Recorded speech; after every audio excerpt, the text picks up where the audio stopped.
umqeqeshi weMamelodi Sundowns uManqoba Mnqithi ugxeka abadlali abathile ngemuva kokuphoxeka bedlala neqembu lase-Algeria eLoftus Stadium ngoLwesibili kusihlwa.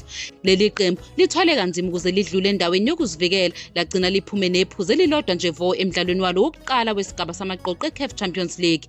Umnqithi uzwakalisa ukukhathazeka ngomdlalo oyedwa noma ababili abangazange bazikhandle ngokwanele, kodwa-ke ujabule ngokusebenza kweqembu lilonke, ikakhulukazi ukuzivikela. Acabanga ukuthi kwenzeke kahle kakhulu. uTebogo Mokoena nguyena obephethe maphakathi nenkundla futhi waphatha ngempumelelo, kanti uMnqithi naye uhlabe kumxhwele ngosavenda ekholwa ukuthi uzoba ngumdlali obalulekile eqenjini, yize abanye abadlali bangazange benze ngakho konke okusemandleni abo. UMnqithi ubalula ukuthi lezi zinkinga ziholele emaphutheni ngesikhathi somdlalo. Ompetha bango-2016 baseqoqweni elinzima elihlanganisa ompetha baseMorocco, iRaja Casablanca kanye ne-AS FAR ophume isibili ngesizini edlule kuBotola Pro League. uMnqithi usazethemba ukuthi iqembu lingangena esigabeni somkhumula jezi emqhudelaneni wamaqembu aphezulu e-Afrika. Umdlalo wabo olandelayo uzokuba sekuhambeni ne-AS FAR esanda kuwina ngo-2-0 ibhekene neRaja emdlalweni wayo wokuqala wamaqoqo. uMnqithi ukholelwa ukuthi iqembu linamandla okunqoba imidlalo yasekhaya neyasekuhambeni, akakhathazekile ngedraw abayitholile, ikakhulukazi njengoba ukuhlula kungaba yiphutha elikhulu ngemuva kokuhlula kowamanqamu e-Carling Knockout.